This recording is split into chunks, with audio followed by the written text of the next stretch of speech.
કે સમગ્ર ગુજરાતમાં પહેલી વાર ખેડા જિલ્લા બેંકે અનેક સુવિધાઓને આગળ પર લઈ જઈ શરૂઆત કરી કોઓપરેટિવ બેંકોને આજના સ્પર્ધાના જમાનામાં ઉભા રહેવા માટે નવો ચીલો ચાતરવાનું કામ કર્યું છે.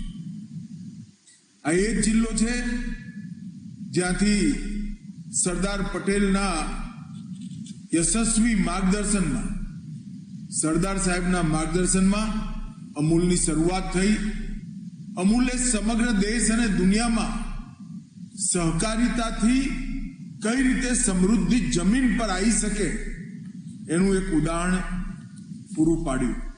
મને બરોબર યાદ છે, આ ખેડા જિલ્લા બેંક બંધ થઈ જશે કે ચાલશે એવી ચર્ચાઓ ચાલતી હતી અને આજે ખેડા જિલ્લા બેંક 36,000 સ્ક્વેર ફૂટનું મકાન પોતાનું